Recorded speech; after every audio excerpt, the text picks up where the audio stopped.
하루에도 수백 개씩 쏟아지는 경제 뉴스들. 복잡하고 재미없고 깊이가 없어서 실망하셨습니까? 복잡한 건 쉽게, 쉬운 건 재밌게. 재미있는 건 깊게 전해드립니다. 뉴스는 이해다. 언더스탠딩. 유튜브에서 언더스탠딩을 검색하세요. 좋아요 안 누른 당신 부끄럽군요. 구독 누르세요. 김수원 대표님 어서 오십시오.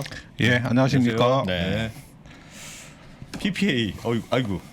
PPL 말고 PPA. 예, PPA. PPA. 예.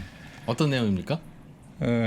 이게 PPA 그러니까 여러분들 굉장히 생소하게 느끼시는데 아마 애널리스트 리포트 열심히 보시는 분들은 그러니까 이거 애널리스트 리포트에서 한번 본 듯하다 이런 분들도 있을 거고 예. 아마 그 실적 시전에 기업 IR 자료 좀 열심히 보는 분들은 이거 어느 기업 IR 자료에서 이거 본 것 같은데 하는 분들이 있을 거예요. PPA. 그래서 공부를 열심히 하는 분들은 아마 어디선가 봤었던 것 같고 공부를 좀 안 하시는 분들은 완전히 전혀 지금 금시초문, 금시초시, 금시초시처럼 느껴지실 건데 최근에 그 PPA가 어떤 기업들 실적 발표에서 이야기가 좀 나왔냐면 빙그레, 또 이제 이마트, 예. 또 넷마블, 또 제이 콘텐트리 뭐 이런 회사들 그 실적 발표 때 PPA 이야기가 나왔고 예. 또 실적 발표 이후에 컨퍼런스 콜을 할 때 그 애널리스트들이 그 PPA에 대한 질문을 했습니다. 이 PPA가 실적에 미치는 영향이 어느 정도냐 네. 여기에 대해서 그 질문하고 네. 회사의 CFO가 이제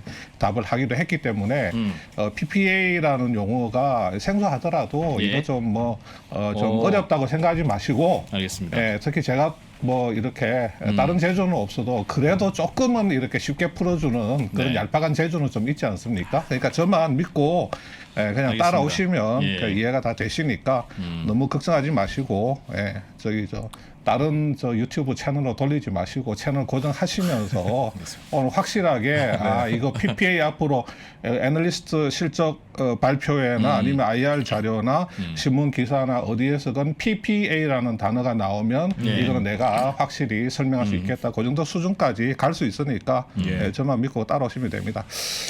최근에 제가 저번 주에 기사를 한번 보니까 그 국내에 아이스크림 만드는 회사 그 아이스크림 5개사가 그 공정위로부터 과징금을 얻어맞았더라고요. 한 1,350억 정도. 여기 이제 롯데, 빙그레, 혜태 이런 회사들인데 2016년부터 2019년까지 아이스크림 판매나 납품 가격을 담합을 했다 이거죠. 그 기간 동안에 이 회사들이 올린 매출이 3.3조 정도 되는데 이 회사들이 굉장히 그 악의적인 카르텔을 했다. 그래서 공정위에서 굉장히 높은 4%대의 과징금을 부과를 한 겁니다. 그래서 1,350억 원을 과징금 폭탄을 그 제과 회사들한테 던졌는데 이 중에서 빙그레가 제일 많이 두들겨 얻어맞았어요. 388억. 물론 단일 기업으로서는 빙그레가 제일 많고 근데 이제 이 롯데 제과가 245억, 그 롯데 지주가 235억인데 롯데 제과하고 롯데 지주는 몇 년 전에는 한 회사였거든요. 롯데 그룹이 지주회사 전환하는 과정에서 이렇게 찢어졌기 때문에 그때 잘못했던 두 회사를 그렇죠. 다 과징금 내는 거군요. 그렇죠. 그래서 롯데 지주하고 롯데 제과를 합치면 이게 한 470억 돈 정도 되기 때문에 실질적으로는 롯데가 제일 크게 얻어맞았고 그냥 단일 기업으로 보면 빙그레가 388억인데 이게 빙그레가 작년에 21년도 영업이익이 262억밖에 안 돼요. 그러니까 작년 연간 영업이익이 262억인데 이번에 388억이라는 과징금을 얻어맞았으니까 이거는 완전히 진짜로 폭탄 맞은 거죠. 그러니까 당연히 업계에서는 좀 반발을 하고 있죠. 아이스크림 팔아서 얼마 남는다고 이렇게 심하게 두들겨 패느냐. 특히 이제 공정위가 빙그레하고 롯데푸드 같은 경우는 검찰 고발까지 한답니다. 아마 좀 재질이 나쁘다고 본 것 같아요. 정확하게 제가 그 이유는 자료를 못 봤는데 빙그레하고 롯데푸드 두 개는 이제 검찰 고발까지 한다고 하는데 제과업체 입장에서는 대형 마트라든지 이제 그 SSM이라든지 우리 편의점이라든지 특히 대형마트는 1년 365일 계속 할인 행사하잖아요. 저도 대형마트 안 가본 지는 오래됐는데 옛날에 한 10여 년 전에 제가 마트 안 가본 지가 10년이 지금 된 것 같습니다. 마트 가보면 아이스크림 막 쌓아놓고 막 그 10개씩 20개씩 막 골라 담잖아요. 굉장히 싸게 느껴지잖아요.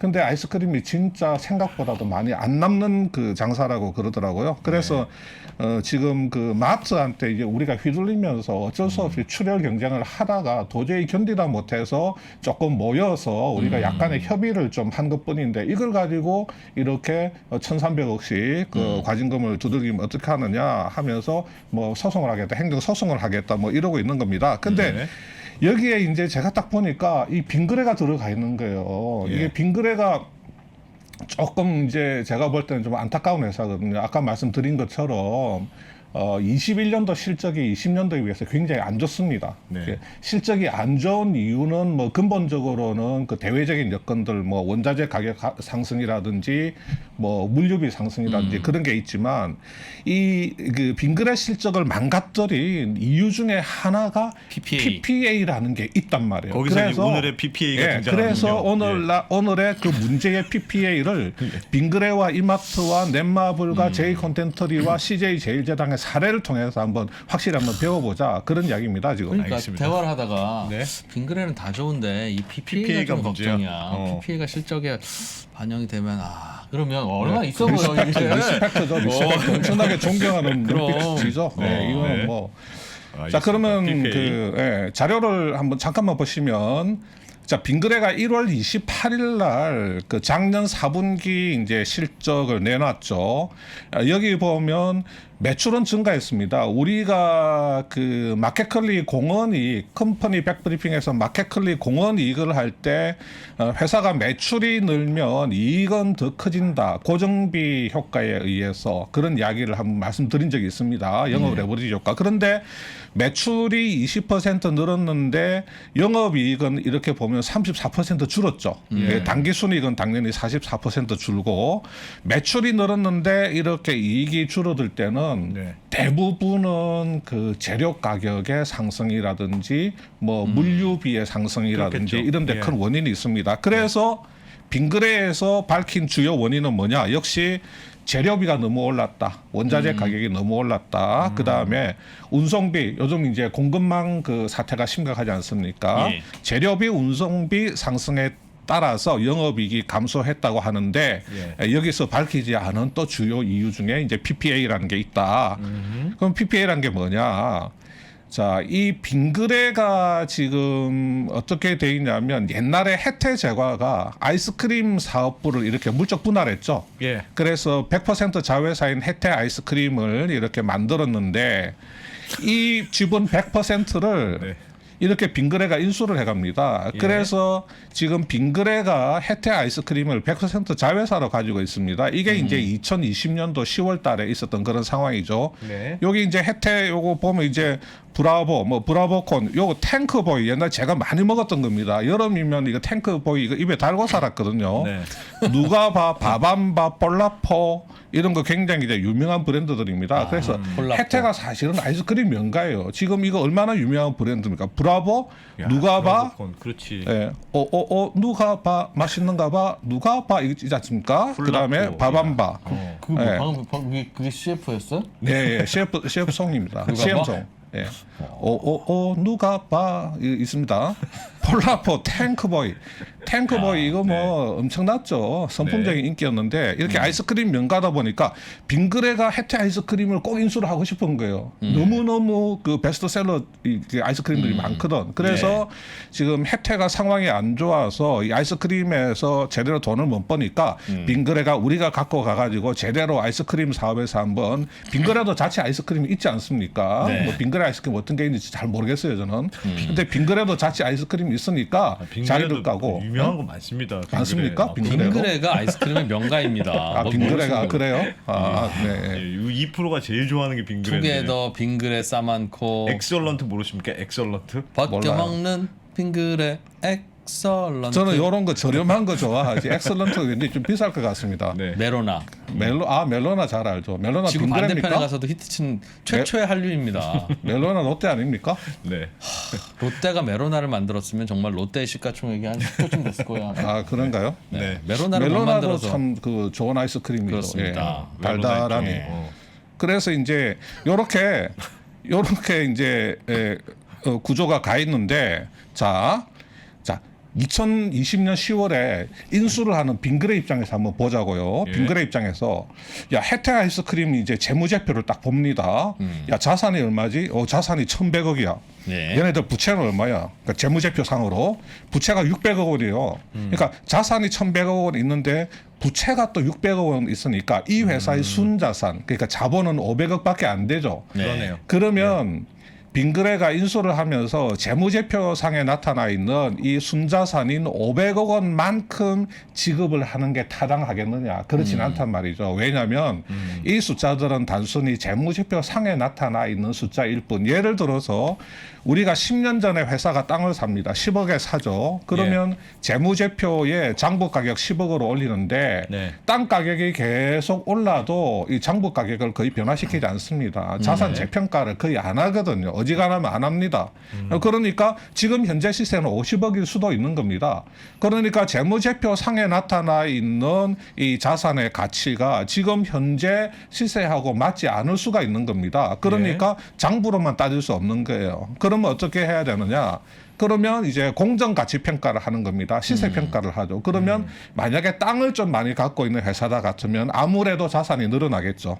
자, 그래서 제가 지금 여기서 보여드리는 숫자들은 최대한 숫자를 좀 단순화시킨 겁니다. 네. 실제 그 빙그레 숫자하고 완전히 같지는 않지만 그렇다고 해서 크게 다르진 않습니다. 최대한 좀 숫자를 좀 간단하게 만든 거니까 거의 뭐 요 비슷한 숫자라고 생각을 하셔도 무방합니다. 예. 자, 자산이 1,300억으로 공정가치 평가로 그다음에 뭐 부채는 큰 변화가 없어요. 그대로 600억 원으로 해서 공정가치로 따져본 순자산은 700억 원으로 산출이 된 겁니다. 아시겠죠? 예. 그러면 빙그레가 혜태 아이스크림의 공정 가치로 따져본 순자산은 700억 원이니까 이 700억 원만 지급을 하면 내가 혜태 아이스크림을 살 수 있느냐?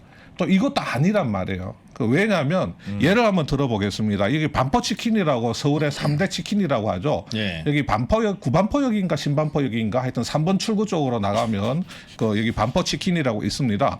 근데 이 반포치킨에 이제 지금 사람들 이렇게 줄을 서 있는데 코로나 이후에는 여기도 이제 장사가 좀 잘 되진 않아요. 옛날에는 굉장히 장사 잘 됐거든요. 마늘 통닭 제일 유명하고 두 번째로 전기 통닭 잘 나가는데 이 반포치킨처럼 굉장히 잘 되는 그 치킨 가게에 딱 2% 이진우 프로가 가가지고 자, 이 가게 자산이 얼마죠? 임차 보증금하고 뭐 치킨 기계하고 뭐 인테리어 보니까 자산이 한 2억이네요. 이 가게 은행 빚이 한 5천만 원 있다죠. 그러면 이 가게의 순자산은 2억에서 5천만 원을 빼면 1억 5천이니까 1억 5천에다가 내가 조금 플러스 알파 쳐줄 테니까 이 가게 저한테 넘기시죠 하면 반포치킨 사장님한테 그 슬리퍼로 싸대기 맞는단 말이에요. 그런 소리를 하면 말이 안 되죠. 이런 영업이 잘 되고 돈을 잘 버는 회사 가게를 찾아가가지고 자산 가치를 따지면서 순자산을 따져가지고 그 순자산 가치만큼 내가 주고 이렇게 여기를 인수하겠다. 그러면 그거는 그 상또라이죠. 그렇죠. 예. 자, 뭐냐면 권리금. 이 회사의 그 영업 가치, 수익 가치가 들어가는 겁니다. 그래서 여기는 권리금이 한 5억 이상 붙어버려요. 그러면 왜 이 권리금이 붙느냐? 자, 입지가 탁월해서일 수도 있습니다. 그 다음에 가게 인지도가 너무 높아서일 수도 있어요. 또 단골이 아주 탄탄해. 아니면 이제 종업원들이 아주 숙련되게 일을 잘해. 그 다음에 여기서 파는 마늘 통닭이나 전기 통닭의 그 맛의 비법이 아주 사람들 입맛에 짝짝 맞아. 이런 여러 가지 요소들이 어울려서 이 가게가 돈을 많이 번단 말이에요. 그래서 이 영업 가치가 이 권리금에 녹아 들어가는 겁니다. 그래서 권리금이 최소한 5억 이상 되는 겁니다. 그러니까 기업도 마찬가지예요. 기업도 순자산 공정 가치로만 따져가지고 이걸 주고 내가 살게 그렇게 되지 않는다는 거죠. 그 회사의 영업 가치, 수익 가치를 반영을 해야 되는 겁니다. 그래서 순자산 공정 가치가 700억 원이지만 빙그레가 여기다가 750억 원을 더 줬습니다. 혜태 아이스크림 이거 잘하면 돈을 많이 벌 수 있다. 초과 수익을 낼 수 있다. 그러니까 1,350억 원을 지급했죠. 이게 이제 실제 지급액입니다. 요걸 우리가 이제 이전 대가라고 말을 하기도 합니다. 지급액 또는 이전 대가라고 말하는데 이렇게 순자산 공정 가치로 따져본 순자산보다도 더 준 웃돈 있죠. 웃돈. 요거를 회계에서는 영업권이라고 하는 겁니다. 아까 말씀드린 권리금, 반법치킨의 권리금하고 유사하다 이렇게 생각을 하시면 됩니다. 그러면 빙그레는 이 M&A를 하고 나서 그 혜태 아이스크림을 자회사로 두고 연결 재무제표를 만들 때 이 빙그레의 연결 재무제표에 보면 자산 항목에 영업권이라고 하는 영업권은 무형 자산의 일종입니다. 영업권 자체는 눈에 안 보이는 거니까 영업권이라고 하는 무형 자산이 750억 원이 딱 얹혀져 있는 겁니다. 그래서 이 빙그레의 연결 재무제표를 보면 자산 뭐뭐뭐 금액 얼마 얼마 여기 보면 영업권에서 자산으로 750억 원짜리가 이렇게 얹히게 된다는 겁니다. 아시겠죠? 혜태제과에 아니 저 빙그레에 인수를 하는 빙그레에 인수를 하면서 내가 돈을 더 줬지만 이것은 비용이 아니고 그냥 영업권으로 알겠습니다. 자산으로 처리를 하는 겁니다. 내가 이 회사를 인수함으로 인해서 앞으로 돈을 많이 벌 수 있는 그게 생겼으니까 이렇게 처리가 되는 거죠. 여기까지는 이제 너무 쉽게 잘 이해되시죠, 그죠? 자, 그러면 빙그레가 혜태에 지급한 웃돈 이 750억 원은 도대체 혜태 아이스크림이 무엇에 대해서 줬느냐? 자, 이거는 혜태 아이스크림의 제조 기술, 또 브랜드 가치, 또 거래처 네트워크, 어떤 고객 관계, 어떤 대리점망, 정말 대리점망이 좋다. 그다음에 어떤 로열티나 라이센스, 이 회사가 로열티나 라이센스 수입이 있다든지 아니면 어떤 그 대형 거래처에 납품을 하고 있거나 앞으로 납품할 가능성이 있거나 아니면 납품 계약을 하고 있는 상태라든지 수주 계약이라든지 이런 것들을 그냥 포괄적으로 다 묶어 가지고 영업권으로 퉁쳐버린 겁니다. 이 중에서 구체적으로 뭐가 얼마 따지는 게 아니고 왜 빙그레가 750억 원 웃돈을 주고 샀지 했을 때 영업권 750억 원 속에는 이런 요소들 중에서 몇 개가 들어있다고 보는 겁니다. 회계적으로. 그래서 그냥 영업권이라고 해서 포괄적으로 퉁쳐버리는 거죠. 자, 이게 옛날에는 그냥 이렇게 회계 처리를 했습니다. 이렇게 회계 처리를 했는데 IFRS가 도입되면서 IFRS에서는 뭐라고 그러냐면 영업권 750억 웃돈 750억 원을 이걸 좀 더 구체적으로 좀 발라내어 봐라. 식별 가능하고 좀 이렇게 금액 평가할 수 있는 그런 무형 자산 항목으로 좀 더 쪼개서 한번 발라내 봐라. 그렇게 해서 좀 더 투명하게 뭔가 회계적으로 좀 깔끔하게 처리를 해봐라. 이렇게 이야기를 하는 거죠. 그래서 이제 우리 회계사들이 이렇게 이제 혜태 아이스크림을 들여다봅니다. 들여다보면서 고객 관계 가치를 우리가 평가했더니 이거 100억으로 평가할 수 있네. 얘네들 대리점 네트워크 정말 좋아. 그래서 옛날부터 그래야 하던 그 대리점들 망이 정말 좋아. 얘네들은 혜태 아이스크림 그러면 무조건 먼저 도입해가지고 할 정도로 하여튼 이게 이제 고객 관계 가치라고 하는 겁니다. 저거를 평가할 수 있는 뭔가 툴 내지는 끄덕끄덕 있어요, 그게? 있습니다. 대부분은 뭐 우리가 흔히 이제 뭐 우리가 현금흐름 뭐 DCF도 있고 뭣도 있고 뭐 이렇게 여러 가지 방법이 있는데 또 이런 방법도 쓰죠. 만약에 이 대리점망이 있을 경우와 없을 경우에 차이가 뭐가 있느냐? 이 대리점망이 없을 경우에는 이 회사가 돈을 요거밖에 못 벌고 이 대리점망이 있음으로 인해서 이만큼 버니까 이 차이만큼을 그 가치로 본다든지 그런 겁니다. 그 다음에 또 어떤 그 상표권이 있다 그러면 이 상표권이 있을 때와 없을 때 그 차액만큼을 그 상표권의 가치로 본다든지 여러 가지 방법이 있습니다. 우리 로열티 있잖아요. 로열티, 특허 가치, 로열티 가치도 그런 방법으로 많이 합니다. 이 특허가 돈을 이렇게 얼마나 벌 수 있느냐, 그것을 이제 뭐 산출할 때도 이 특허가 있을 때 없을 때 뭐 이런 거를 따진다든지. 그러니까 이거를 따지는 방법은 뭐 여러 가지가 있습니다. 회계적으로 머리 좋으신 분들이 다 만들어 놨어요. 하여튼 저런 세부 항목을 다 합치면 750억 원이 돼야 되는 거고. 아니 750억 원이 되는 게 아니고 한번 이 750억 원을 발라낼 수 있는 데까지 한번 발라내 보자. 그러니까 여기는 대리점망은 우리가 인정을 좀 해줘야 되겠어. 예. 그게 이제 고객 관계라는 겁니다.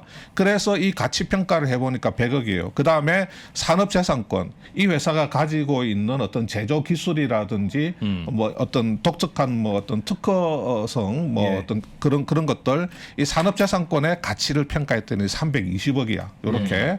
그래서 더 발라낼 수가 없어. 이게 이제 다 발라낸 거야. 예, 이 예. 이상은 뭐 발라내봐야 무리한 거야. 그러면 이 750억 원에서 100억 발라내고 320억 발라냈으니까 남는 거 330억이 남는단 말이에요. 예. 예. 요것만 이제 영업권으로 보는 겁니다. 앞에서는 그냥 옛날에는 750억 원 전체를 통으로 그냥 영업권, 예. 그냥 권리금으로 본 거예요. 그런데 이제는 이 750억 원을 세부적으로 식별이 가능해야 되고 또 평가를 할 수가 있어야 됩니다. 그래서 그 방법을 적용을 했더니 고객관계 100억, 산업재산권 320억 하니까 예. 750억에서 100억 빼주고 320억 빼주니까 330억 남는다. 그러면 요 330억 원만 그냥 두리뭉실한 영업권, 그냥 뭐 여러 개가 뭐 여러 요소들이 복합된 영업권으로 본다, 이렇게 하는 겁니다. 알겠습니다. 자, 알겠죠? 여기까지. 예. 예. 그러면 이제 요 과정, 요렇게 하는 과정을 우리가 PPA, 여기 Purchase Price Allocation, 그러니까 매수 가격 배분이라고 하는 겁니다. 네. 다른 회사를 M&A를 할 때 지불한 그 가격을 회계적으로 내가 어떻게 배분을 할 것이냐, 예. 영업권으로 얼마를 놓고 또 브랜드 가치나 상표권으로 얼마를 놓고 고객 관계로 얼마를 놓고 뭐로 얼마를 놓고 이렇게 알로케이션을 한다는 거죠. 예. 그래서 Purchase Price Allocation, 그래서 앞자를 따서 PPA, 기업 인수 가격 배분이라고 하는 겁니다. 네. 자, 그러면 왜 요게 기업 실적에 영향을 미치느냐, M&A에서. 자, 빈거래 연결 재무제표가 이제는 좀 바뀌겠죠, 그죠? 뭐 자산으로 뭐가 있는데 이제 산업재산권 320억, 고객관계 100억, 영업권 350억 이렇게 돼 있죠. 예. 자, 그런데 이 IFRS에서는 자, 이 영업권이라고 하는 놈은 그냥 그대로 둡니다. 그냥 얘는 그냥 그대로 둬요. 네. 영업권은 그냥 그대로 두고, 자, 이 PPA를 통해서 인식하게 된 산업재산권하고 고객관계 420억 원 있죠. 예. 요 두 놈은 회사가 정해놓은 일정한 기간 동안 나누어서 비용으로 처리를 해야 됩니다.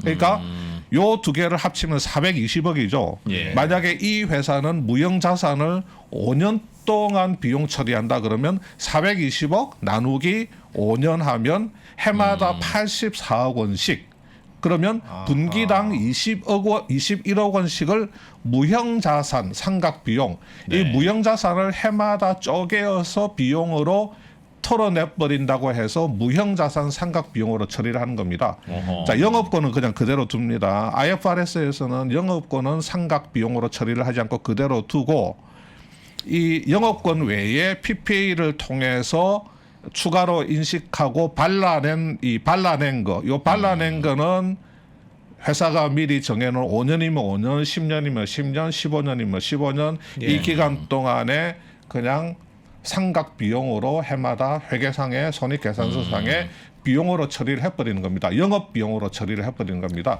그러니까 영업이익이 그만큼 떨어지게 되는 거죠.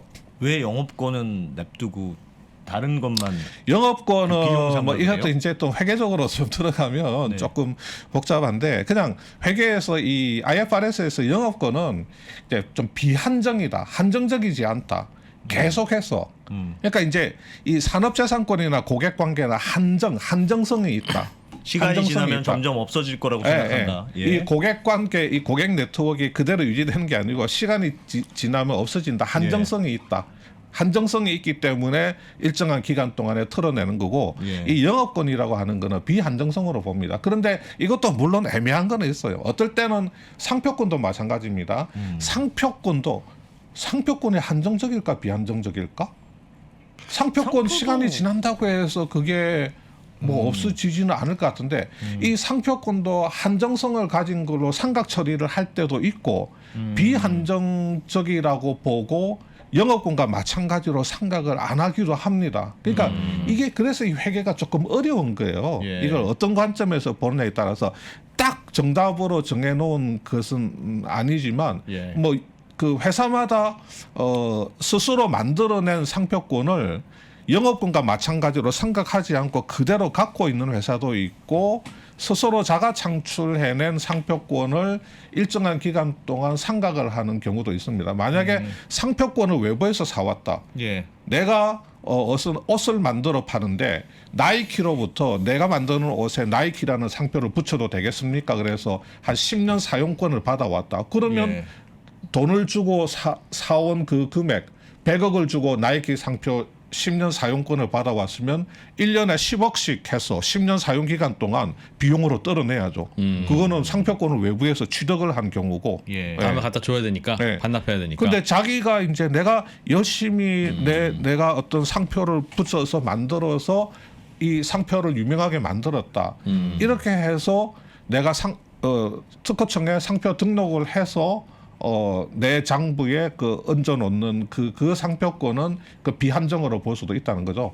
그러니까 이제 하여튼 그거는 뭐 회계적으로 그 한정이냐 비한정이냐 여기까지 들어가면 머리가 복잡하니까. 네. 자, IFRS에서는 그 영업권은 우리 한국 회계 기준 있죠. K-GAAP. 예. K-GAP에서는 이 영업권도 상각을 합니다. 그러니까 우리 중소기업들 있잖아요. 예. 중소기업들, 그러니까 비상장 중소기업들. 예. 비상장 중소기업들은 거의 대부분은 K-GAP이거든요. IFRS 아닙니다. 네. 큰 회사들 중에서도 비상장은 K-GAAP 회사들 많이 있죠. 한국 회계 기준, 일반 기업 회계 기준. 그 회사들은 영업권을 이렇게 상각합니다. 해마다 계속해서 이제 떨어 나가는데 상각을 하는 게 좋은 거예요? 안 하는 게 좋은 거예요? 그거는 뭐가 정답이라고 말할 수가 없습니다. 왜냐하면 얼핏 보면 상각을 안 하는 게 좋을 수도 있죠. 그러니까 내가 계속 가지고 있는 걸로 생각. 그러니까 네, 사실은 그래서- 상각이라고 근데- 영업권이라는 건 야, 너 이거 뭐 한 500억이면 살 수 있는 걸 1,200억이나 줬어? 너 700억 바가지 썼네. 뭐 네가 아무리 변명해도 그거 네가 괜히 돈 더 준 거야. 그러니까. 이거 그렇다고 올해 그럼 너 700억 돈 잃어버린 걸로 생각하면 너무 과학하니까 7년에 나눠서 100억씩은 까. 조심해 다음부터. 이런 느낌이에요. 네. 근데 그러니까. 협상 잘해서 왔는데 네. 그런데 언제는 저 500억짜리지만 1,200억 줬습니다. 그러면 야 그래도 잘 샀다 이거 이 정도면 그냥 그거 뭐 그냥 잘 산 걸로 해 하면 상각 안 하는 게 좋은 것 같은데요. 그렇죠. 자, 이 상각을 영업권을 해마다 일정한 금액씩 떨어내게 되면 해마다 일정한 금액만큼이 손익계산서에 영업 비용으로 들어가게 되니까 영업이익이 떨어지게 되죠. 예. 그러니까 영업권을 많이 잡아버리면 좋을 수가 있죠. 그러니까 빙그레도 혜태 아이스크림 인수하면서 뭐 고객관계네, 산업재산권이네 이런 거 없네. 아, 얘네들 뭐 고객관계라고 볼 만한 게 없네. 그래서 그냥 750억 원 그대로를 그냥 영업권으로 딱 앉혀놓으면 그 무형자산 상각 비용 발생할 게 없는데 예. 이 영업권을 상각하지 않는다고 해서 영업권에서 전혀 비용이 발생하지 않는다라고 네. 단정할 수 없는 게 영업권 손상이라고 하는 게 있습니다. 손상. 그게 뭐냐면 내가 빙그레가 혜태 아이스크림을 딱 인수를 해서 영업권 750억 원을 장부에 얹어놨는데 예. 혜태 아이스크림이 계속 적자야. 계속 적자야. 예. 계속 적자고 이 아이스크림 업계의 업황이 개선될 여지가 없어. 예. 롯데는 죽으라고 뭐 마트에 덤핑 실제로 그렇지. 롯데가 하고 있다는 게 아닙니다. 우리가 이제 이야기를 하자면 롯데는 죽으라고 막 덤핑을 치고 있고 막 뭐 이러고 있단 말이에요. 그리고 그 아동 인구는 줄어드니까 아이스크림은 이제 또 잘 안 팔리고 그러면 750억 원의 영업권이 그게 자산으로서의 성격이 없는 거예요. 우리가 자산이라고 하는 거는 회사에 뭔가 돈을 벌어다 주는 그런 기여를 하는 걸 자산이라고 한단 말이에요. 예. 지금 우리 세 명이 이렇게 앉아 있지만 예. 우리 세 명 중에는 자산도 있고 비용도 있을 겁니다, 아마. 회사에다가 돈을 벌어다 주면 자산인 거예요. 네. 그런 기대감이 있고 가능성이 있고 하면. 네. 근데 그런 가능성이 없다. 안승찬이 3%의 돈을 벌어다 줄 걸로 보고 데리고 왔는데 그 가능성이 점점 희박해진다. 그러면 자산성을 상실하는 겁니다. 비용이 되는 거네. 비용이. 이제 그때부터는 거의 이제 비용으로 처리를 해야 되는 겁니다. 코스트 아니지 코스트 안. 그래서 김종환 프로가 안승찬을 자산으로 보다가 어느 순간부터 비용으로 인식을 하기 시작하는 예, 지난주부터 그러더군요. 슬픈 운명에 처하게 되는 겁니다. 예. 그래서 우리 사장님들이 신입 사원들한테 여러분들은 우리 회사의 자산입니다. 그때는 네. 좋아요. 야, 이 신입 직원들이 열심히 일을 해서 돈을 벌 수 있겠구나 해서 자산이라고 표현을 하죠. 그러다가 이제 시간이 지나면 이제 사장 머릿속에는 이 자식들은 비용이구만 하는 생각이 들 수가 있는 겁니다. 예. 그래서 이 영업권 750억 했는데 혜태 아이스크림이 돈을 못 벌고 예. 업황이 안 좋고 개선의 여지가 없으면 이 750억 원을 어느 날 한 방에 전부 다 비용으로 처리할 수도 있습니다. 이게 영업권 손상이라고 하는 겁니다. 그거는 그래서 PPA는 아니에요? 그건 PPA 아니죠. 그러니까 처음부터 100억씩 7년 동안 이렇게 8년 동안 10년 동안 잘라 나갔으면 나중에 영업권 손상 처리를 하더라도 타격이 덜할 텐데 알겠습니다. 큰 금액을 얹어놨다가 결과적으로 이 그 회계사가 저기 뭐 CFO한테 전무님 상무님 이거 영업권 떨어내야 돼요 지금. 그러면 회사 입장에서 항변하다가 안 먹히면 회사 실적이 순식간에 한 방에 나락으로 떨어지게 될 그런 리스크가 있는 거죠. 예. 그래서 옛날에 롯데가 중국에 진출해가지고 막 중국의 여러 회사들을 M&A를 했을 때 영업권이 많이 발생됐는데 뭐 사드 이후에 막 롯데 중국 사업이 망가지면서 예. 한 분기에 수천억씩 영업권 손상 막 거의 연간으로 조 단위의 영업권 손상 처리를 하는 바람에 롯데 실적이 한때 나락으로 그냥 떨어졌던 적이 있죠. 중국 업체 인수할 때 프리미엄 권리금 그렇죠. 주고 웃돈. 사온 거 네. 그냥 그거 영업권으로 갖고 있다가 이거 다 중국 사업이 안 되니까 다 이제. 써먹을 수 있는 거야라고 하다가 써먹을 수 없는 지경이 오면 그렇죠. 그건 회계사의 판단으로 그렇죠. 회사하고 협의해서 영업권을 그냥 손상으로 영업권 자산 손상으로 이제 처리를 해버리는 겁니다. 그렇게 이번에 A 회사 실적이 영업은 괜찮은데 그 PPA가 반영될 것 같아서 좀 실적이 좀 뭐하네. 뭐 그러면 그래도 뭐 이번에 PPA로 반영해야지 안 그러면 나중에 그 영업권 손상 처리하면 또 골치 아파. 이런 그런 대화 거 좀 있어 보이죠. 야, 이런 대화가 오고 가는 거군요. 네, 굉장히 회계적인 지식이 야. 뭐 거의 최상급 수준에 도달해 있다. 알겠습니다. 이런 이제 그래서 예. 자 그래서 이런 리포트가 나오는 겁니다. 작년 3분기에 예. 작년 3분기 실적 나오고 나서 빙글에 무형자산 상각비 장기간 이익 성장에 부담될 듯 해가지고 이 나오는 거죠. 자 혜태 아이스크림 인수에 따른 무형자산 상각비가 2025년 3분기까지 예. 매 분기 20억 원씩 발생함에 따라서 장기간 성장 이익 성장에 다소 부담으로 작용할 전망. 네, 이런 리포트가 나오는 겁니다. 그래서 이런 리포트 보시면 이 의미를 알아야 돼요. 네. 그다음에 이제 그러면 우리가 반도체 설비에 2조 투자를 합니다. 네. 그러면 이거를 10년 동안 감가를 시켜요. 그러면 연 2천억 원의 감가상각비가 발생되잖아요. 그러면 이 반도체 설비는 해마다 최소한 감가상각비 정도는 커버할 정도의 이익이 창출돼야 됩니다. 예. 안 그러면 이 설비는 의미가 없는 거예요. 마찬가지로 우리가 M&A로 기업을 인수를 하잖아요. 그러면 기업을 인수를 하고 나서 인수한 기업이 이익을 창출할 텐데 무형자산 PPA에 따른 무형자산 상각 비용 최소한 이것보다는 더 이익을 창출을 해줘야 돼요. 그러네요. 그렇지. 이거를 못하게 되면 이 M&A는 아무짝에도 쓸모없는 M&A가 되는 겁니다. 지금. 그러네요. 예. 조금 전에 혜태저가 그 리포트 한번 다시 한번 볼까요? 빙글에. 그러니까 혜태 아이스크림 인수할 때 얹어준 웃돈 네. 권리금을 네. 2025년 3분기까지 계속 상각해야 되는데 매 분기마다 20억, 그게 연간으로는 20억 씩이니. 80억 원씩. 예. 혜태 아이스크림 인수해서 더 벌어들이는 돈이 매 분기 20억 원이 안 되면 부담으로 그렇죠. 작용하는 이거는 그렇죠. 쓸데없는 짓 한 거다. 그렇죠. 혜태가 매 분기 20억, 연간으로 80억 이상의 알겠습니다. 이익을 내주지 못하면 네. 이 혜태 아이스크림 인수해서 연간 80억 원씩 무형자산 상각으로 비용이 나가는데 혜태가 그 정도 돈도 못 벌어다 주면 이 그렇지. M&A는 그러네요. 예, 잘못한 거죠. 아, 그러니까 혜태를 할부로 인수한 거네. 표현 뭐 PPA를 어떻게 하느냐에 따라서 상각되는 비용이 계산이 되는 거니까 그럼요. PPA를 어떻게 하느냐가 되게 중요하네요. 이게 부동산 업계에서도 집을 샀는데 네. 집값 상승분이 매년 나가는 대출이자만큼도 보다. 안 되면 그런 의미엄짓한 거다. 그런 개념이네요. 예, 쉽네. 예, 그렇습니다. 예.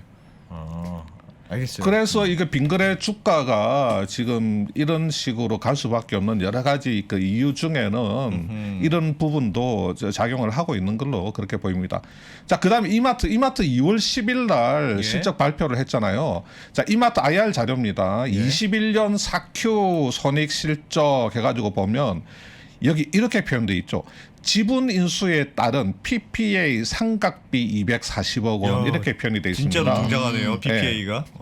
자, 그러면 21년도에 이마트가 어떤 회사의 지분을 인수를 해서 지배력을 확보를 했느냐. 네. 작년 9월 달에 스타벅스 커피 코리아 지분 추가 취득했습니다. 네. 그 미국하고 이마트하고 50대 50 갖고 있다가 17.5% 인수해서 67.5. 그래서 회사의 스타벅스 코리아 지배권은 이마트로 넘어왔습니다. 그다음에 네. 작년 11월 달 G마켓 인수했죠. 그 이베이 코리아 그 G마켓 인수를 했습니다. 이렇게 두 건의 대형 M&A를 하면서 그 PPA를 한 겁니다. 그래서 상각비로 240억. 이게 지금 영업이익이 21년 4Q가 20년 4Q보다도 이렇게 못하게 된 이유 중에 하나이기 때문에 이렇게 표시를 해놓는 겁니다. 자, 유안타 증권에서 이렇게 하죠. 자, 21년 4Q 실적 리뷰 해가지고 네. 자, 일회성 비용과 PPA 상각비로 부진한 실적 기록. 그러면 이제 여기 우리 그 컴퍼니 백브리핑 예. 보시는 분들이 투자한 기업에서 이런 표현이 나오면 이게 김수원 대표가 그때 그렇게 열심히 설명하던 그 PPA 그 이야기구나 하고 이제 짐작을 하시면 되는 겁니다. 그래서 여기 보면 SCK 스타벅스 커피 코리아, 네. 그다음에 G마켓, 이베이 코리아 인수에 따른 PPA 상각비 240억 원 등의 비용 요인이 발생한 것이 주요 원인이다. 예. 21년 4Q의 영업 실적이 안 좋은 주요 원인이다. 이렇게 네. 설명이 돼 있죠. 그죠? 그다음에 한화투자증권에서는 뭐라고 이야기하냐면 네. 2022년에 이마트 영업 실적 개선은 크지 않을 것으로 보임. 좀 비관적으로 봅니다. 예. 뭐냐? 자회사들 적자 폭이 확대될 것이다. 예. 두 번째, 인수 합병에 따른 무형자산 상각비가 증가할 거다. 아하. 21년도에 스타벅스 인수하고 그다음에 G마켓 인수했기 때문에 예. 거기서 발생된 그 PPA 상각비가 지금 몇 년 동안 계속해서 발생하잖아요. 그러니까 그게 계속해서 작용하기 때문에 올해 영업 실적 개선은 크지 않을 거다. 조금밖에 개선 못될 거다 하고 리포트에서 이렇게 설명을 하고 있죠. 근데 G마켓과 스타벅스가 돈을 벌어올 거 아니겠어요, 인수한 녀석. 그렇죠. 예, 예. 네.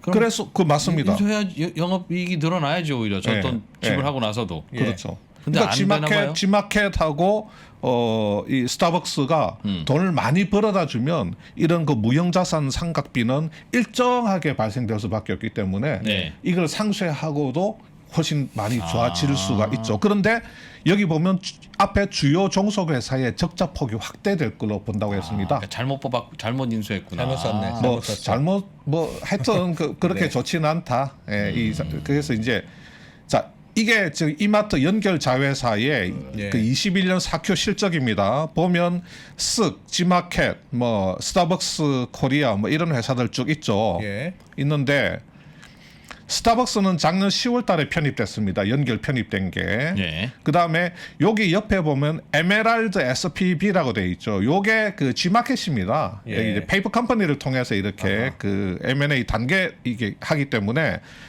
요거는 이제 12월 작년 12월부터 연결 편입된 거고 예. 스타벅스는 10월부터 연결 편입됐죠.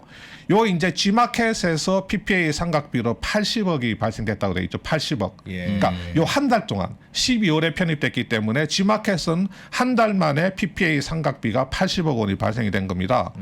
근데 한번 보세요. 작년 4Q에 총 PPA 상각비는 240억 원이죠. 예. 요 총 PPA 240억 원 중에는 G마켓 한 달분 80억이 들어 있고 그렇네요. 나머지는 다 스타벅스 분이죠. 스타벅스 160억 원은 스타벅스 분인 거죠. 예. 스타벅스는 3개월치가 다 들어갔잖아요. 예. 10월 달에 편입됐으니까 10월, 11월, 12월 3개월치 160억 원 들어가고 G마켓 12월 한 달치 80억 원 들어가서 합의 PPA 삼각비가 240억 원이 됐다. 이런 이야기인데 이걸 한번 보세요. 지금 이 스타벅스가 영업이익이 4Q에 575억이죠. 네. 그런데 이마트 자회사들, 이마트 전체 자회사들 영업이익이 526억밖에 안 되죠. 예. 만약에 스타벅스가 작년에 연결 편입이 안 됐다고 하면 네. 이마트 자회사들 영업이익은 적자겠죠. 그러겠죠. 아까지 났겠죠. 네. 예. 그 다음에 G마켓 작년 4분기 영업이익 43억으로 나와 있죠. 네. 근데 G마켓에서 PPA 삼각비 얼마 발생됐습니까? 80억 원. 80억 발생됐죠. 네. 이것도 적잖아요. 자, 이 G마켓 인수로 작년 4분기에 80억 삼각비 발생됐는데 이 G마켓 글로벌 G마켓이 작년 4분기에 벌어다준 영업이익이 40억 남짓밖에 안 됩니다. 그러니까 작년 4분기에는 장사를 못한 거예요. 오히려 이 M&A로 인해서 이 M&A가 실적에 악영향을 준 겁니다. 그러나 미래를 보고 했겠죠. 예, 그래서 미래를 보고 하는 거죠. 예, 그래서 지금 당장 그 한 분기만, 네. 그 한 Q만 그 보고 판단할 수는 없고요. 예, 그래서 지금 자 이렇게 10월, 11월, 12월 3개월 동안에 240억 원의 삼각비. 네. 스타벅스는 3개월치 다 들어갔고 G마켓은 1개월치 들어갔다. G마켓 1개월치는 80억이다. 예. 그러면 스타벅스 3개월치는 160억이다. 예. 그러면 앞으로 매 분기의 PPA 삼각 비용으로는 얼마가 발생되느냐? 스타벅스는 3개월치가 160억이니까 160. 예. G마켓은 앞으로 한 분기에 80억 발생됐으니까 앞으로 3개월치 다 반영시키면 240. 예. 그러면 요 두 개를 더하면 네. 앞으로는 매 분기에 올해부터 2022년부터는 매 분기마다 PPA 삼각 비용으로 400억이 지금 들어가게 되는 겁니다. 자, 계산이 그렇게 나오는 겁니다. 그러니까 400억보다 더 영업이익이 나와야지만 이 회사들 그렇죠. 인수한 의미가 있는 거네요. 스타벅스 코리아하고 네, G마켓. 그 G마켓이 이제 세트. 그렇게 나와야죠. 근데 알겠습니다. 이거보다는 더 나올 겁니다. 네. 뭐 저기 아까 전에도 스타벅스 네. 보니까 한 분기에 500억 원 이상 나왔으니까. 이거보다는 더 나오죠. 근데 이거보다 훨씬 더 많이 나와야죠. 그냥 단순히 PPA 삼각 비용만 이 정도니까 이거보다는 예. 사실은 훨씬 더 많이 나와야지 이 M&A가 의미가 있는 겁니다. 겨우 이 정도 커버해서는 절대로 안 되는 거고요. 예. 자, 넷마블도 2월 10일 날 21년 4Q 그 실적 발표하면서 이게 자료입니다. 넷마블 자료에 보면 네. 4분기에 스피넥스 게임즈 PPA 삼각비 이게 지금 기타 비용에 들어가 가지고 비용이 많이 늘었습니다. 지금 영업 비용이. 그래서 컨퍼런스 콜에서 그 애널리스트가 질문을 했습니다. 스피넥스 게임즈 인수 관련해서 PPA 삼각 비용 얼마냐? 앞으로 몇 년 동안에 삼각할 거냐? 그랬더니 도기욱 CFO가 분기별로 250억 원씩의 PPA 삼각 비용이 발생된다. 그리고 스피넥스 게임즈는 게임별로 삼각 기간이 다른데 16년에서 19년에 걸쳐서 굉장히 장기간에 걸쳐서 이제 반영을 하는데 이게 이렇게 장기간에 걸쳐서 반영을 하는데 분기별로 250억 원씩이니까 1년에 1,000억이잖아요. 그러네요. 1년에 1,000억인데 16년에서 19년이면 1조 6천에서 1조 9천입니다. 그러네. 그러니까 이 PPA를 통해서 인식하게 된 무형자산이 어마어마하다는 거예요. 당연히 게임 회사니까 게임 회사가 별거 있습니까? 뭐 있겠어. 그렇죠. 무형자산이죠. PC, 뭐. 책상, 의자, 마우스. 네. 근데 여기 보면 도기욱 CFO가 이 M&A 건별로 세부 PPA에 대해서 공개를 하진 않는데 이게 재무적 영향이 너무 크기 때문에 오늘 컨퍼런스 콜에서 말씀드린다 이렇게 이야기를 하고 있죠. 그러니까 한마디로 말하면 비싸게 내가 회사를 샀다. 그러면 그 영업 비용을 권리금을 더 준 웃돈 준 거를 회계적으로 매년 나눠서 까야 되는 비용으로 그렇죠. 나눠서 까야 되는데 돈이 지출됐기 때문에 그 돈을 비용 지출했기 때문에 그 웃돈을 많이 준 회사는 몇 년 동안 혹은 저처럼 십몇 년 동안 재무적으로 부담이 쭉 오는 거군요. 그러니까. 가죠. 그렇죠. 인수했다고 좋아할 만한 일이 아니고 당장 뭐 이제 그 인수해서 시너지가 나서 그 PPA 상각비보다도 돈을 훨씬 더 많이 벌면 잘하는 M&A죠. 예. 무조건 안 좋은 건 아니고. 예. 그래도 또 1년에 1,000억씩 버는 회사를 네. 1,000억 주고 인수했다 하더라도 그래도 PPA는 나가는 거죠. 그렇죠. 그래도 니는 비싸게 샀네라고 하는 거죠. 네. 그렇죠. 뭐 자산 대비하면, 순자산 순자산 공정 대비하면 가치보다도 더 준 돈 중에서 무형 자산으로 발라내 가지고 그 발라낸 거를 비용으로 까나가는 거니까. 그렇지. 그러니까 정우성을 인수하더라도 정우성이 옷 입고 있는 옷과 운동화 가격보다 더 주지는 말아라는 거. 그렇지. 자산 이상으로. 그건 안 돼. 그건 안 돼. 자, 그래서 J 콘텐트리 같은 경우도 21년 4Q 실적 리포트가 있습니다. 그래서 애널리스트가 이야기하기를 그 지금 JTBC 스튜디오, 그러니까 J 콘텐트리 자회사인데 여기가 다수의 제작사를 인수하는 과정에서 무형자산 상각비가 분기에 100억, 앞으로 4년간 매 그 4분기에 100억 원 중후반대 수준이 반영될 것으로 예상이 된다. 이제 이렇게 이야기를 하고 있는 겁니다. 우리 그 CJ 제일제당 있잖아요. CJ 제일제당도 그 얼마 전에 21년 4Q가 IR 했죠. 그러니까 이 IR 자료 일부입니다. 여기 보면 슈완스 PPA 차감 전에 그 OP 그 Operating Profit 영업이익은 647억. 그러니까 요거는 우리가 PPA를 고려를 안 하면 우리 그 Operating 그 Profit이 647억 원인데 근데 PPA 상각비가 83억 원이 들어가서 그 한 500 몇십억 나와서 이런 걸 이야기하는 겁니다. 이게 왜 PPA 차감전 기준으로 또 이렇게 자료를 내냐면 이게 현금이 지출되는 건 아니잖아요. 네. PPA 상각비라고 하는 게 회계적으로 그냥 비용 반영하는 거지 그게 돈은 지출되는 건 아니니까 네. 우리 현금 지출 없는 그 비용이 이렇게 PPA 상각비로 나갔다 하는 거를 이런 걸 좀 고려를 해달라 하는 거죠. 그래서 지금 요렇게 요 파란 거는 PPA를 반영을 한 거고 요 위에 까만 점들은 PPA를 반영을 안 한 겁니다. 네. 그 영업이익률, 실제 그 오퍼레이팅 영업이익이고. 마진. 그렇게 해서 이제 요렇게 또 보여줍니다. 요걸 또 구태여, 구태여 요렇게 이제 인수한 쪽의 지분법 평가액은 반영한 게 점선이죠.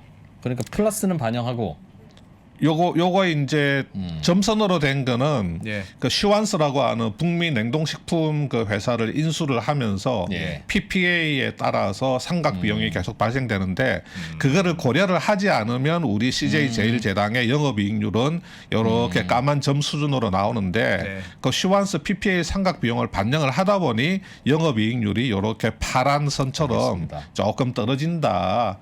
그러니까 그래서 PPA가 회계적으로만 있는 개념이잖아요. 그렇죠. 실제로 벌어들인 돈하고 상관없이 예, 실제로 그렇습니다. 벌어들인 돈이 영업이익이 있는데 거기에서 예전에 웃돈 준 걸 조금씩 까서 그렇습니다. 영업 돈 이건 안 본 거라고 생각한다. 그렇죠. 되게 장부에 반영하는 예. 거니까 실제로 점선하고 실제선하고 그렇죠. 차이가 있는 거예요. 예. 이걸 좀 참고로 이제 보여주는 겁니다. 그래서 지금 자 CJ 제일제당이 그 슈완스를 인수를 하고 나서 예. 이게 PPA를 하는데 시간이 걸리거든요. 예. 이게 뭐 몇 달씩 이제 걸립니다. 몇 달씩 이게 작업을 하는데 그러니까 PPA 전문 회계 법인들도 있잖아요.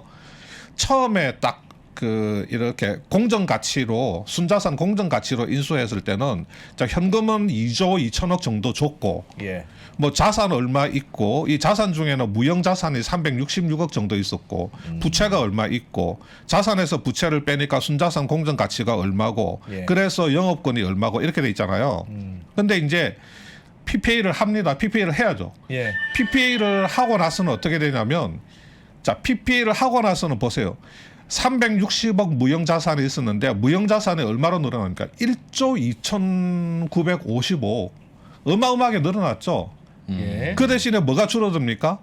영업권이 줄어들죠. 아. 처음에는 그냥 순자산 공정 가치로 해가지고 영업권을 1조 6천으로 처리를 합니다. 그 다음에 아까 뭐라고 했습니까? 영업권을 최대한 발라낼 수 있는 대로 발라내 보자. 예. 식별 가능하고 평가 가능한 무형자산이 있느냐 해보니까 슈완스, 얘네들 브랜드 같이 평가할 수 있겠다. 네. 얘네들 고객 관계도 평가할 수 있겠네. 얘네들 저 제조 뭐 하여튼 노하우 이것도 평가할 수 있겠네. 네. 뭐 그런 식으로 평가할 수 있는 거를 평가하다 보니까 무형자산이 PPA 이후에는 이렇게 1조 3천까지 올라가 버리고 예. 그 대신에 이제 영업권은 쑥 떨어져 버리겠죠. 그래서 요 영업권은 상각 안 하고 그대로 갖고 가는 거고, 요 무형자산은 모두 다 상각을 하는 것은 아니고 요 거의 대부분 요 무형자산 중에서 상당 부분은 PPA 상각을 하게 됩니다. 예. 그럼 질문이 있습니다. 이 저런 식으로 PPA를 할 때 CJ 제일제당의 경우처럼 영업권을 많이 남겨놓으면 안 돼요? 그러면 상각을 해야 되는 게 줄어드니까 그렇게 할수 당장 비용 부담이 그렇게 할 수 덜할 거 있어. 아니에요. 예. 그렇게 할 수 있는데 이건 다 영업권이에요. 이렇게 얘기하면 안 그렇게 되나? 할 수 있죠. 그거는 뭐 회계법인하고 CJ 제일제당이 말을 맞춰가지고 아우 이거 뭐 우리 저 PPA 상각비 너무 많이 발생되면 이게 손익에도 영향을 주고 하는데 저 PPA 적당히 좀 합시다. 네, 네. 하게 되면 영업권을 많이 남길 수도 있죠. 예, 서로 이렇게 야, 김선호 말을 대표님 맞추면. 진짜 인간성 좋지 않습니까? 제가 27분 전에 똑같이 했던 질문이거든요. 그 똑같이 했던 똑같이 질문이었어요? 하고 김선호 대표님은 그럴 때 그런 장점이 있으나 갑자기 그 전반적으로 그 브랜드가 약해지면 일시에 영업권 상각을 할 수 네. 있어서 한꺼번에 충격을 받을 수 있다. 네. 그렇게 할 수 설명했는데 있는데. 똑같은 질문을 했는데도 불구하고 그 앞에 설명했습니다 안 하고 아유 그렇군요. 그럴 수도 있죠. 예, 그렇게 맞습니다. 할 수는 있는데 할 수는 있는데 이걸 이제 영업권을 과대하게 얹어놨다가 아까 말씀드린 대로 그 뭔가 문제가 생겨서 영업권 손상 처리를 하게 되면 네. 영업권 손상에 따라서 한 방에 훅 가는 수가 있기 때문에 네. 그리고 분명히 식별 가능하고 평가 가능한 무형자산이 있는데 평가를 안 하고 그냥 영업권으로 두리뭉실하게 퉁쳐놓는 거는 그 엄격하게 말하면 그것도 회계기준 위반입니다. 그것도 그것도 회계기준 위반이 되기 때문에 네. 회사하고 뭐 회계법인하고 뭐 서로 뭐 짝짝꿍 해가지고 할 수는 있습니다. 예. 뭐 하면 되지 뭐. 그렇게 해서 계속 비용 처리를 해서 하고 있다가 예를 들면 이마트가 스타벅스를 또 남한테 팔 수도 있을 거 아니겠어요? 팔 수도 있죠. 예. 팔 때는 또 두툼하게 프리미엄 붙여서 팔 거 아닙니까? 예, 그렇게 프리미엄 붙여서 팔 수 있죠. 예. 그럼 붙여서 팔면 그때 일시적으로 이익이 또 들어오겠네요. 또 좀 매각 차익이 그동안 들어오는 거죠. 예. 까나간 그 그럼요. PPA 예, 비용이 있으니까. 매각 차익이 생기는 거죠. 예.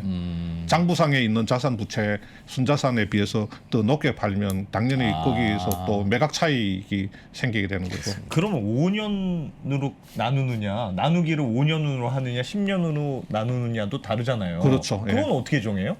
그거는 이제 회사에서 네. 우리는 유형 자산은 몇 년에 걸쳐서 상각을 한다. 예를 들어서 기계류는 몇 년, 그다음에 차량 운반부는 몇 년, 뭐 이렇게 한다. 그다음에 무형 자산 같은 경우는 우리가 상표권은 몇 년, 예. 그다음에 뭐 고객 관계나 이런 거는 또 몇 년 뭐 한다. 이렇게 무형 자산별로 회사가 미리 정해 놓는 게 있습니다. 그게 우리 사업 보고서 같은 데 보면 우리 회사는 유형 자산, 무형 자산 이런 것들은 몇 년에 걸쳐서 상각하기로 그거는 옛날에 정해 놓은 게 있습니다. 예, 그대로 이제 하게 되는 거죠. 그때 필요에 따라서 뭐 야 우리 이거 M&A 이거 무형자산 PPA 상각비가 너무 커서 이거 좀 조금 10년 해야 되겠는데 안 네, 되죠. 미리 정해놓은 게 있기 때문에. 그럼 미리 정해놓는다. 예. 이렇게 상각을 하고 나면 아마 실제로 그 거기에 따른 손실 때문에 예. 이익이 줄어들고 그렇겠네요. 이익이 줄어서 세금을 덜 내는 효과도 있을 거예요. 그렇죠. 물론 예. 그러나 그 세금 떼먹는 건 아니고 이제 나중에 또 그 한꺼번에 팔 때 처분할 때 스타벅스를 예를 들면 팔 때 예. 그때는 또 이만큼 들어온 웃돈에 대해서 이익이 잡힐 테니까 그때 그렇죠. 내는 세금이긴 네, 한데 네, 맞습니다. 예. 세금이 이연되는 효과는 분명히 있으니까 네. 거기에 따른 이자 뭐 이런 거 생각하면 도움이 예. 되겠죠. 예. 그래서 뭐 갑자기 뭐 저 다음에 설명드릴게요. 시간 다 됐어. 네. 알겠습니다. 예. 자, 물론 시청자 여러분들이 저희에게 쏟아주시는 그런 시청 시간 네. 이것도 저희가 보내드리는 건 그냥 단순한 전파니까 그 시간에 따른 여러분들의 그 PPA 상각이 좀 있으실 겁니다. 그러나 어쩔 수 없습니다. 쭉 상각시키고 계시다가 네. 나중에 이 지식 유용하게 써먹으시면 그때 일회성 그 자산 처분 이익으로 잡히실 테니까 네. 이렇게 이해해 주시면 네, 고맙겠습니다. 예. 글로벌 모니터 김수환 대표였습니다. 고맙습니다. 예, 감사합니다. 다들 아시겠지만 버는 것은 두 번째입니다. 지키는 것이 첫 번째이고 예전엔 답이 있었으니까 그냥 그대로 하면 되지만 이제는 구조를 스스로 짜셔야 됩니다. 기존의 방식으로 세상을 볼 수가 없어진 겁니다.